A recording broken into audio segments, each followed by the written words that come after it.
real short star on how he got started. Pursue acting?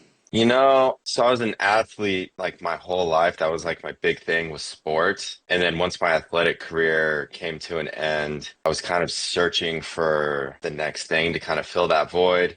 And I went to college and I graduated and I worked as I was like a civil engineer. I was doing that. I'm like, that's not really for me. I moved out to California and I signed to a modeling agency and I was doing that. That also didn't really fill that void.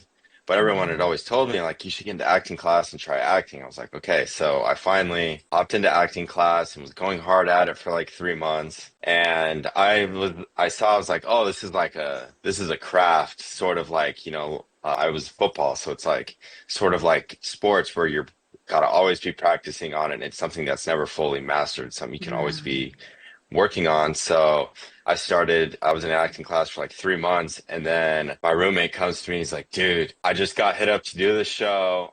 They're looking for someone to play the lead that looks exactly like you. They want like a Edward Cullen look guy. It's like Twilight meets 50 Shades of Grey. And he showed me like a few clips on TikTok. I was like, what the hell is this? But Oh. Hmm. I was like, all right, whatever. Like, let's give it a shot. It's an opportunity to get paid to act, so let's give it a shot. And I did Right. it, and then it came out like a month or two later. And once it came out, I just started consistently getting offers like regularly to do them. And Yeah. here we are, a little over 2.5 years later. I've done 28, and it's like my full-time job now, and I love it. Acting has turned out to be very similar.